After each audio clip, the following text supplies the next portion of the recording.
And with us right now, we've got John Park. And John, you are the VP of Sales and Business Development with PlanLED. Thank you so much for joining us. Thanks for having me. Really appreciate it. So PlanLED came along with an interesting solution to a problem that I think a lot of people didn't realize we had. Would you mind kind of filling us in and explaining what that problem was that PlanLED is fixing? Yeah, absolutely. So about 10 years ago, we were working with a variety of researchers that really understood the impact of lighting that extends beyond just the visual impact of helping us see. And so when we realized that the culture of lighting was quite opposite of what the researchers were sharing as it pertains to visually optimized lighting and also what we call human-centric lighting, we quickly realized there was a gap between what the market offered and what type of lighting was good for us throughout the course of the day, depending on the time of day. And so our goal was to be able to bridge that gap and create a vertically integrated model where we're marrying what the research had to say with what the manufacturers were producing and began to share about this type of science and the type of impact that lighting can actually have beyond just the energy savings that was available to us. And just so, and to kind of just explain a little bit about just how big PlanLED is, what kind of impact you've had since the beginning. Can you talk about some of the applications that you work in? And I think a few of these are going to be pretty well known by folks. Absolutely. Some of the biggest projects that we were able to do, starting from a pilot stage, was being able to implement what we call tunable lighting or variable lighting, where we were able to change both the dimming or intensity and the color temperature to be able to match what the researchers were saying. So we were able to implement this in schools, for example, where the actual school district published on their website that there was a dramatic impact on standardized test scores, greater than that they had ever seen before. That's incredible. Just from the temperature, is it from the color and or what we refer to as a temperature of light? Yeah, so it has to do with when we get down to the nitty gritty, the spectral power, or where the most energy lies within the spectrum of lighting. We found that the blue light, or what the researchers share between 460 and 490 nanometers, was most impactful in allowing for us to be able to focus. And so this was really kind of what we call focus lighting or energizing lighting, the type of lighting that's appropriate for when you're about to take a test, versus the type of lighting you would find at a restaurant, a high-end restaurant where it's really warm and romantic and you need a flashlight to be able to see the color of your steak. That type of lighting is really conducive to allowing for us to create melatonin, the nighttime hormone, preparing us for rest, relaxing. And so in terms of where people would see this, so PlanLED is the official lighting for the New York Yankees, St. Louis Cardinals, and Seattle Mariners, among other maybe higher profile clients. Anything else? We worked a lot with Boeing. We work a lot with hospital groups. We work a lot in, higher ed and K through 12. We want to be able to spread kind of the benefits that are available to us and the understanding of how those lights should be administered. And we want to be able to share that far and wide.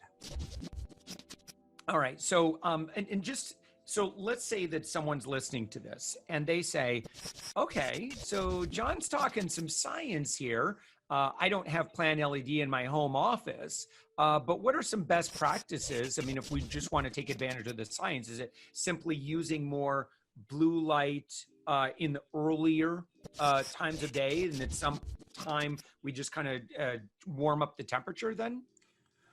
Absolutely. So, I would say it can be customized based upon what your lifestyle is when you work, whether you work daytime or swing shift or, a graveyard shift. But by and large, in the morning time, when you get up, you want to be able to get exposed to blue and rich white light. So I would say a 5,000 Kelvin or like a 6,500 Kelvin. And that allows for us to feel kind of alert and get going, at the beginning of our days. And in general, it's a rule of thumb that since our phones and our tablets and our TVs and our laptops have this type of light, it's good to mitigate exposure to this type of light. So what we call blue depleted type of lights, a warmer kind of color in the evening time. The best thing is to not have any light, which tells your body that it's time to rest. But if you do that, right up until your bedtime, then your ability to feel tired and thus fall into a slumber is going to be greatly inhibited by doing that. Yeah. So what I typically do, so what's really great is most of our devices and modern day monitors now will have that either hopefully either built in, or you can even use programs that will do that in the screens that we're looking at. And then That's I right. think, one step beyond that would be what I've done over the past several years is nighttime. I just wear that's especially when I wear my glasses that have an amber tint to them, just Yep. because I remember, and I'll tell you, I got this concept very clearly shooting video with a lot of bright LED lights in my face up until midnight. And then Yep. I laid down, and even though I was tired, I could not get to sleep. And it took me Yep. hours before I could get my body to like, what's going on? How come I'm not falling Right. asleep here? That's right. That's right. Yeah. So in a school, so for a PlanLED installation, so you actually have lights that are automatically changing color throughout the day, and they're just kind of set on a timer. Is that it? Yeah, so there's a variety of different ways to do it, but for a school application, the teachers typically like to have control over their lights Mm. and far away from the students, because what can be touched and played with will be Yeah. touched and played with by Yeah. students, right? So we leave it by their desk and we give them a little bit of education. Hey, this is the type of light that we recommend. But, being human centric also wants to take into consideration your preference. So if this is something that's uncomfortable for you, then you could choose to change the color to suit your preference, and also to be able to dim it if it affects the way that the students can see the screen. Mm. If I'm going to take a test and I need to be at peak mental state, Yep. I'm going to definitely want like a bluer light, right? That's right. That's Okay. right. All right. Got the concept. All right. So John, of course you're in charge of business development and sales. And so what does what do you spend your time doing, or how do people find out about PlanLED? Yeah, a lot of our go-to-market strategy varies, but one of the big things that we do is something called Shine. And if you go to our website, you'll be able to see that there are a lot of Hall of Famers that work with a relatively small but growing company like us. And so we work in partnership with sports teams. Uh-huh. For example, you alluded to the Yankees and the Mariners and the Cardinals, the Sharks, the Avalanche, etc. We work with these platforms to be able to share about the impact of lighting, and we showcase that lighting at the arena or at the stadium, where it begins usually at the clubhouse. So we give the good energizing type of lights to players before the game, and then we want to help them relax to be able to recover after the game. So there's that aspect. And then there's the the visual benefits, the benefits of non-flickering lights that help us just have a better experience overall at the arena or at the stadium. And so this is our showcase to be able to trumpet the, hey, we can do this at this level. And there are so many more people that pay attention to sports than science, for example. So we want to be able to use that as a platform to be able to share not only about sustainability and energy savings, but also the impact that you can make passively without having to take any medication or having to stick a needle in yourself or anything like that. Yeah. Wow. So yeah, again, you've had some pretty big outfits, a Pepsi Center in Denver, for example. Right. And so are you working on the lighting in the stadium itself, or is it primarily in the locker rooms, or the players are?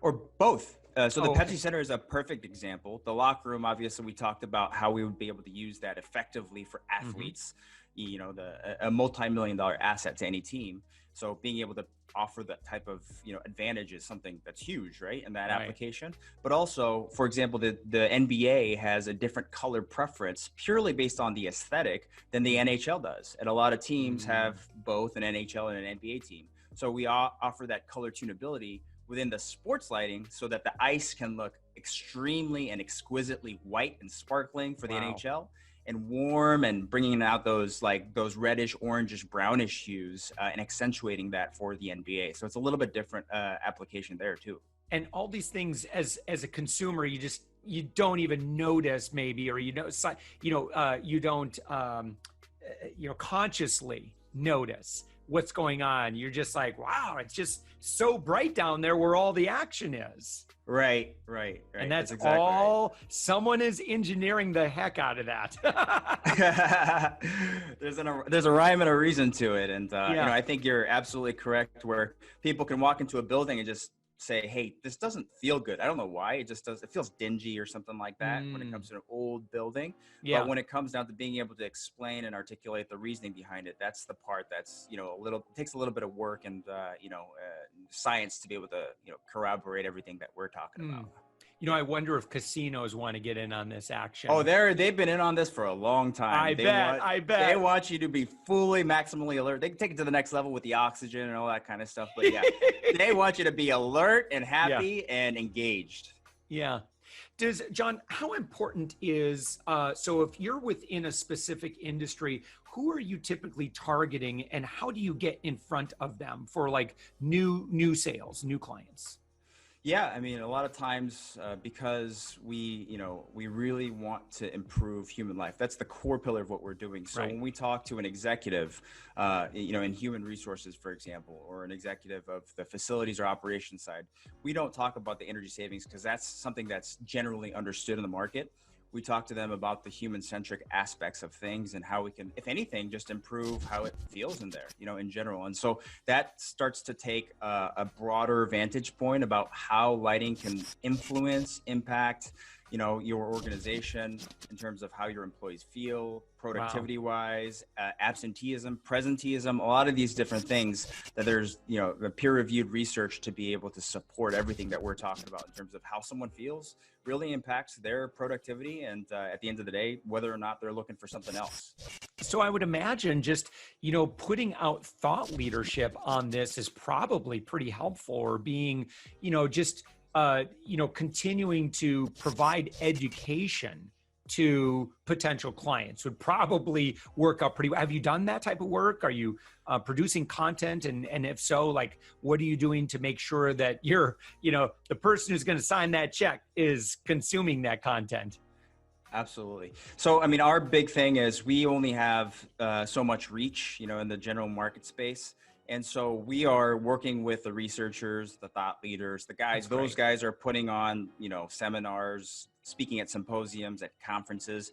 And so we're taking bits and pieces of their content and putting together video, material that's generally understandable by the general public. So it's not so complicated and nerdy. We want to make it so that the average person that doesn't know that much about lighting can watch it and be like, you know what, this can have a profound impact on me and my team. Yeah. John, one last question. So like in your daily life, like how does your knowledge of this science impact your day-to-day life? Like what you do in the morning? Do you actually do anything consciously in the morning because you believe this, and or when you go to night, like go to bed at night, like what do you do? Absolutely. I try to do what the how it's designed for the astronauts when they're in outer space, because they have multiple basically sunrises and sunsets in one 24-hour period. So their bodies get confused. So I just try to take that knowledge and that application and start with very bright blue enriched white light in the morning time while I drink my coffee. I don't think it can ever replace coffee for me, but it certainly has lessened the amount of cups that I drink throughout the course of the day. And in the evening time, although it's hard, I really try to set a hard kind of like time for me to stop looking at devices, television, things like that. And when I do, if I'm reading, for example, using a dimmer, warmer light source so that I can still read and have that visibility, but it's not alerting the brain that it's, it's time to wake up and be productive when it's actually time for me to rest. So I try to live that as much as possible, but I'll admit it's not perfect yet. I believe that there's going to be a day when I think, this is just, common knowledge. And I think all consumers just say, hey, it's morning, it's time for blue light. Hey, it's evening, it's time for that more orange temperature. And, where it's just a very, very commonly accepted way that we all live. Because I could tell you firsthand from my own experience with this, about the impact of this, and why not use science in this instance to live a better life. Right. Right. That's the whole thing. We want to improve life, whether it's for the athlete, the student, or for just the average worker. You can have a profound impact. And that's our goal, to be able to share that with everyone so that, like you said, that it's generally understood as common practice everywhere.